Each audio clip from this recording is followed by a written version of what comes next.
Campo magnético y ley de Biot-Savart.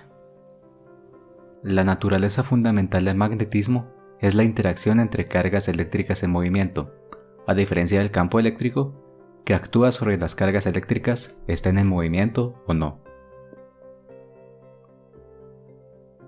Un campo magnético, de igual forma que un campo eléctrico, es un campo de fuerza, que indica la fuerza que experimentaría una carga eléctrica en movimiento al ser ubicada en él, teniendo la particularidad especial que puede ser generado por fuentes fijas como un imán permanente o fuentes móviles como el flujo de cargas eléctricas. Un campo magnético se puede explicar con pares de polos, polo norte y polo sur, siendo el polo norte donde se emite el campo y el sur donde regresa, y esto conlleva propiedades interesantes. Todo campo magnético se cierra sobre sí mismo, y esto indica la inexistencia de un monopolo. Esto quiere decir que no existe un polo norte o un polo sur solos en el espacio. Además, que polos opuestos se atraen y polos iguales se repelen.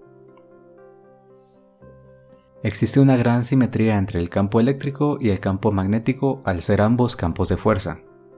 Anteriormente se había definido un vector de intensidad de campo eléctrico con unidades de volt partido metro, por lo que se intuye que debe existir un vector de intensidad de campo magnético con unidades de amperio partido metro. Suponga una corriente o cargas en movimiento que se desplazan por una trayectoria. En un punto 1 existe un diferencial de desplazamiento, por lo que si se desea conocer la intensidad del campo magnético en un punto 2, se tiene que trazar un vector distancia del punto 1 al punto 2. Además, es conveniente definir un vector unitario en dirección al vector distancia 1 a 2, que simplemente es el vector de 1 a 2 partido de la magnitud de este, por lo que un pequeño diferencial de intensidad de campo magnético en el punto 2, dado el pequeño desplazamiento en el punto 1, es igual a la magnitud de la corriente eléctrica por el diferencial de desplazamiento en el punto 1, producto cruz el vector unitario en dirección al vector distancia del punto 1 al punto 2, partido 4pi por la magnitud del vector distancia 1 a 2 elevado al cuadrado. Este desplazamiento se efectúa en el plano XY, por lo que al efectuarse un producto cruz entre vectores, el resultado de este debería tener dirección en el eje Z, pero por simplicidad se hace la siguiente analogía. El eje Z se representa como una flecha, donde la dirección Z positiva está en la punta y Z negativa en la cola.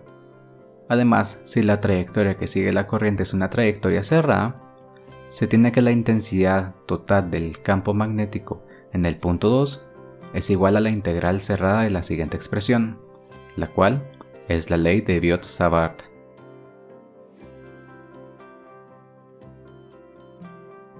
En pantalla se muestra una corriente desplazándose en el eje Z, produciendo una intensidad de campo magnético en el plano XY. Se puede observar que la intensidad de este campo magnético es inversamente proporcional al radio, directamente proporcional a la cantidad de corriente, y si la corriente cambia de dirección, cambiará de dirección la intensidad de campo magnético.